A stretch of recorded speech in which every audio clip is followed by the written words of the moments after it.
Today we're taking a look at a very cool piece of LEGO history with set 717 Junior Constructor set. As you can see, the box here is incredibly large and I'm struggling to even fit it in my studio. Now this is essentially just a basic parts kit from the year 1961 or 1962. Some sites disagree on the exact year it was released, although we do know it was released before 1963, as that is when LEGO switched over to ABS plastic, and here they are using cellulose acetate, which is what they used up until that point. So according to the previous owner, this set is 100% complete, although it can be very hard to verify that, given that these old sets sometimes even had varying parts included in them, and many of them are undocumented as far as new sets being opened. It looks complete to me, and I was able to build the model on the front, so that's good enough in my opinion. But yeah, unfortunately I can't be 100% positive on its completeness. So since this is a parts kit, there's no instructions included. The closest thing we get is what we see here on the inside of the box lid. But this is really more of just an idea of what you can build with the bricks.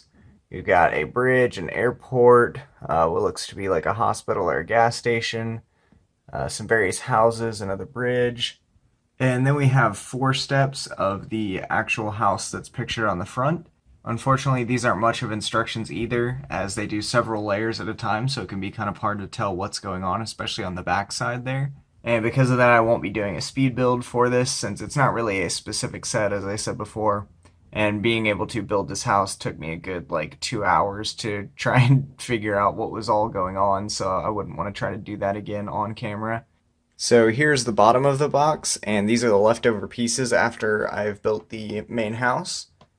We've got a couple plates, mostly blue bricks over there, a couple of red bricks, some windows even, a handful of yellow bricks down here, and then we've got these printed hotel, cafe, Esso service, and garage bricks. Now again, some sites disagree as to whether these pieces even came in the set at all. I assumed they did because LEGO had a lot of these printed bricks in most of their sets back in the day, but again, we can't know for certain. There's even this cool advertisement of the LEGO system by Samsonite. Now, this was when LEGO was distributed by Samsonite in the US before they came over on their own without any co-branding. So we've got set number 1 here, which is for the little ones. Set number 2 here is something about houses. Set number 3 is windmills and cranes.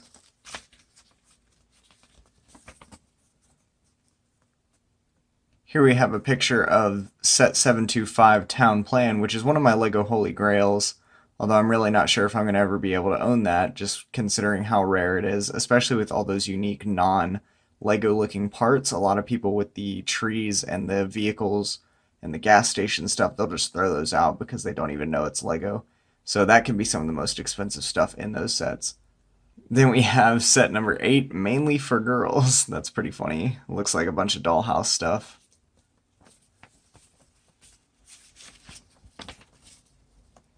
Then we have set number 9, which is from the animal world.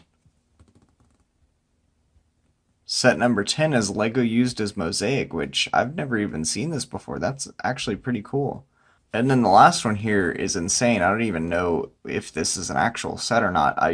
It really honestly can't be. I mean, that is so many hundreds of pieces, and that would be thousands of dollars as a set, but that really does look amazing. So that's just a neat little advertising pamphlet that they included, and as you can tell, most of them are just basic brick sets. I assume most of them also didn't have instructions. They would just give you pictures of the models and say, good luck building that.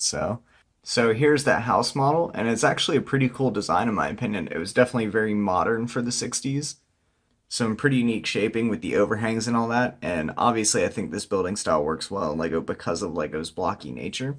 So right in the front here we have one of those pieces that I was talking about for Town Plan that doesn't even look like it's LEGO. In fact, it doesn't say LEGO anywhere on it, but this is in fact an old LEGO tree.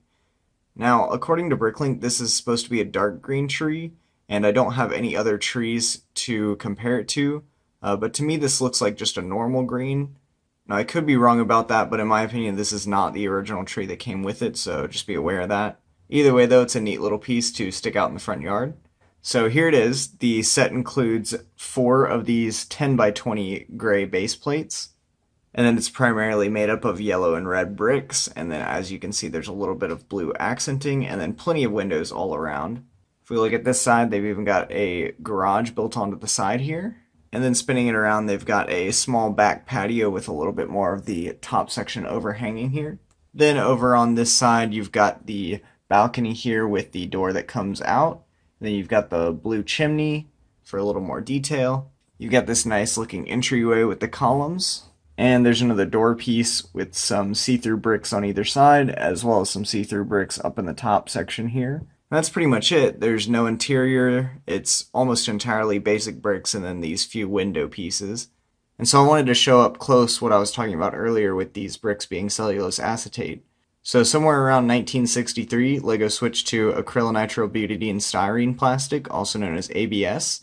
And that is what they use today, because that type of plastic holds its shaping better, and honestly its color better. But the one thing that cellulose acetate, or CA as it's sometimes called, has above ABS is that it's way shinier and it retains that shine for way longer. So here you can see this 2x4 has a different type of LEGO logo, and it is incredibly reflective in the camera lighting there. And just putting that side by side with a more modern ABS brick, you can pretty immediately see the difference. This one is more reflective but a little bit paler, and when you turn it over, these really old bricks have no sort of support or binding on the sides like most 2x4s do now. But then the biggest downside to CA plastic is what you can kind of see going on here, and I'm trying to get that as close as I can so that you can see that better. There's a lot of gaps and warping and unevenness on this, long flat roof here. And sometimes you'll have really old bricks from the 60s that are made out of CA that honestly just won't stick to anything because they've warped so bad. So with LEGO being such a high precision tool, that's why they switched to ABS. They wanted to have more consistency, especially as their pieces aged. So since I didn't get into all the technical stuff at the beginning, this set originally retailed for $16.95, and according to Puron, is 520 pieces.